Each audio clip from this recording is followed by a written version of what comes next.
Порог этого медицинского кабинета за последние 3 дня пациенты переступали сотни раз. Обеспокоенные мамы и их дети смогли проконсультироваться у квалифицированных врачей из Москвы, которые и обследование провели на базе Сунжинской больницы, и лечение назначили практически сразу. Нам важно понизить этот билирубин для того, чтобы у нас ребенок развивался хорошо, да, чтобы печень работала хорошо, чтобы центральная нервная система от высокого билирубина не пострадала. Пользуясь случаем, врачи напоминают, если не проверять свое здоровье хотя бы раз в год, заболевания, протекающие без видимых симптомов, могут принять хроническую форму. Лечить такой запущенный недуг будет гораздо сложнее. Впрочем, теперь это понимают и сами пациенты.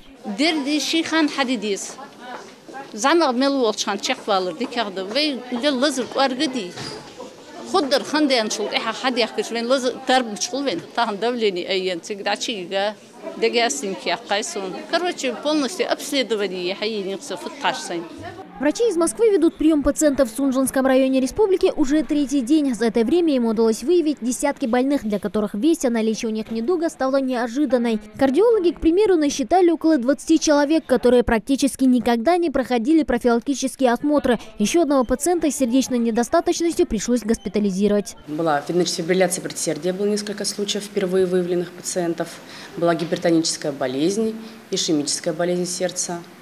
Были пациенты с наджелудочковой экстрасистолией, были пациенты для планового проведения коронарографии, в связи с чем были документы отправлены в наш федеральный центр в город Москва, и пациенты для проведения коронарошунтографии. В порядке очередности от одного доктора к другому. Желающих попасть на прием к врачам сводного отряда ФМБА немало. Столько пациентов одновременно стены этого медучреждения, пожалуй, еще не видели. Почти каждый хочет, чтобы его осмотрел квалифицированный специалист. Кому-то это удается сделать за день, а кто-то не успел и за 3. Пообщавшись с докторами, пообщавшись с пациентами, мы им ответили, что доктор говорит, если сегодня последний день в Сунжинской больнице, что пациент имеет право после того, как получит анализы, они будут еще находиться в республике, приехать в любой другой населенный пункт, где они ведут прием.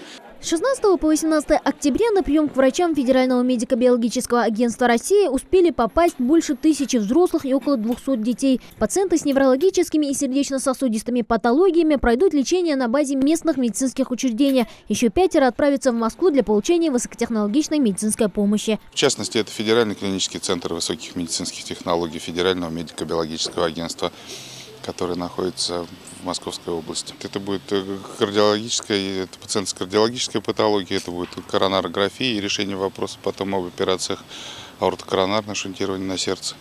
Ну и, собственно, это неврологические есть заболевания, которые там это в основном остеохондрозы, грыжи межпозвоночных дисков, которые мы, собственно, тоже будем лечить. Те, кто не успел попасть на прием к врачам сводного медицинского отряда, смогут сделать это в течение 3 недель. Прием пациентов 19 октября они продолжат на базе Сунжинской районной больницы номер 2 в сельском поселении Галашки. Чуть позже посетят Малгобекский и Назрановский районы, а после отправятся и в столицу республики. Мадина Пугоева, Адам Далаков, Новости 24.